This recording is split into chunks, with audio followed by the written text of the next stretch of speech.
Bismillahirrahmanirrahim. Alhamdulillahi Rabbil Alameen.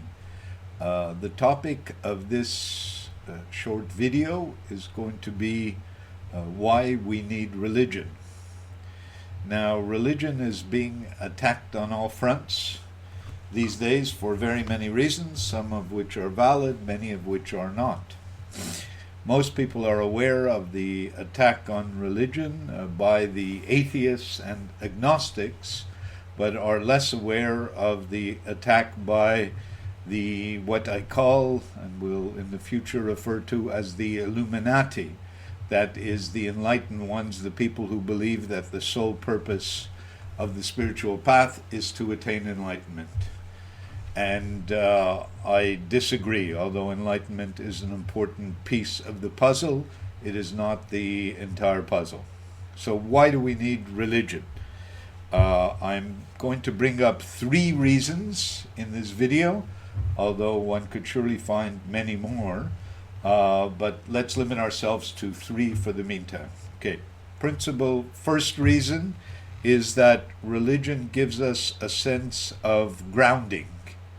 So we see that some of the Illuminati people who are, claiming to be enlightened, you could think of Krishnamurti, you could think of Eckhart Tolle, there are many other examples around.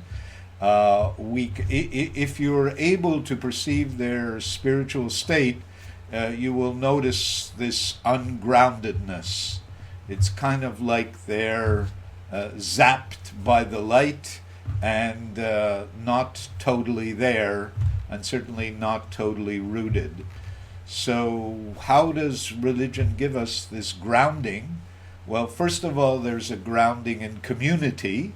We can see that each of the major religions also form a community.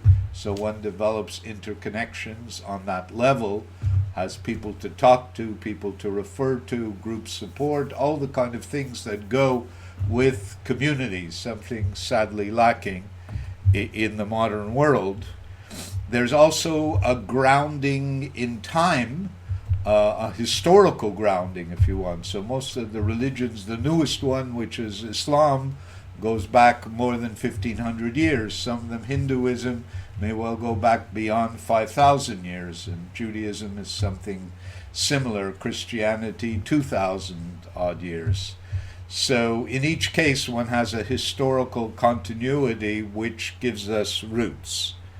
And now, many of the religious practices are related to this grounding.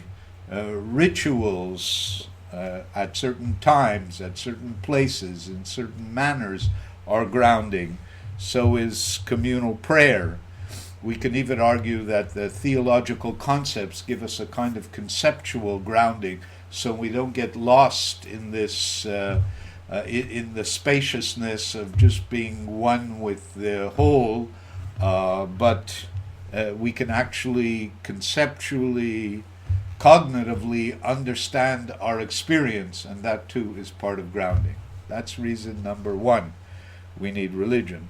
Number 2 is that religion teaches us ethics. Those who have had the experience of being in contemporary schools where they're not allowed to teach religion and they teach courses in morality and ethics, most students will report the dissatisfaction of that whole process, how thin it is, how nebulous it is, because you cannot teach really ethics without teaching some of the religious concepts.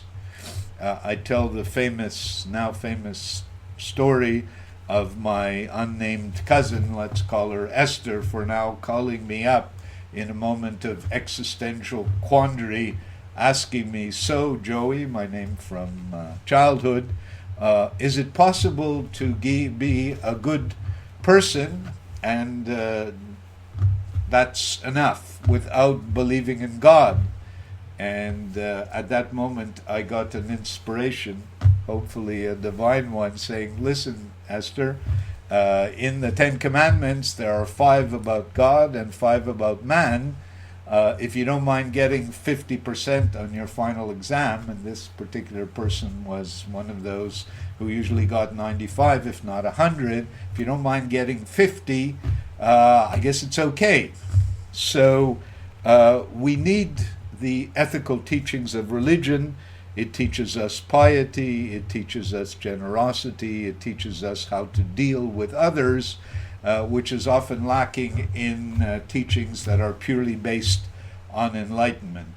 Even the notion of karma, something we may cover in a future talk, is quite limited in terms of its ethical implications, and does not include all the aspects, the mysterious aspects, if you want, of existence and of God's intervention in the world. So that's number 2, the need for ethics.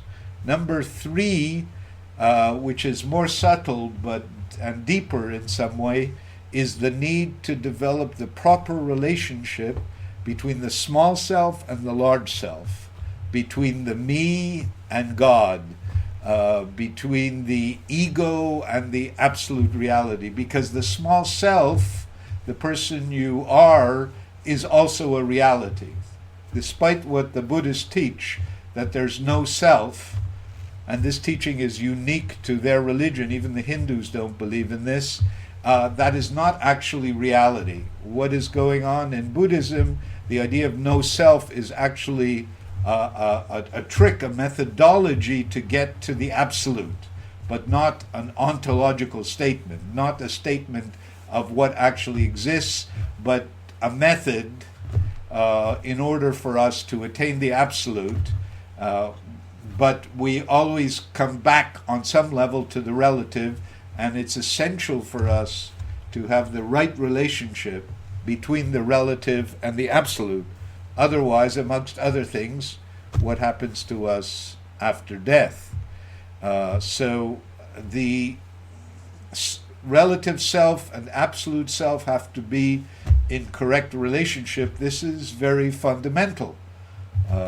Otherwise, what's the purpose of existence? Otherwise, why are we here? If only to dissolve back into the absolute, there was no purpose for existence in the first place, which is something that is illogical and hard to believe. Okay, we will come back to this subject surely in the future. This is a corrective for many of the modernistic distortions and erroneous views, and I hope we will be able to develop this idea and make it clear to everyone as time goes on. Subhana rabbika rabbil izzati amma yasifun, salamun ala mursalin, walhamdulillahi rabbil alamin. And we leave the matter in the hands of Allah, who knows better than us, who is all-powerful and all-knowing. Al-Fatiha. So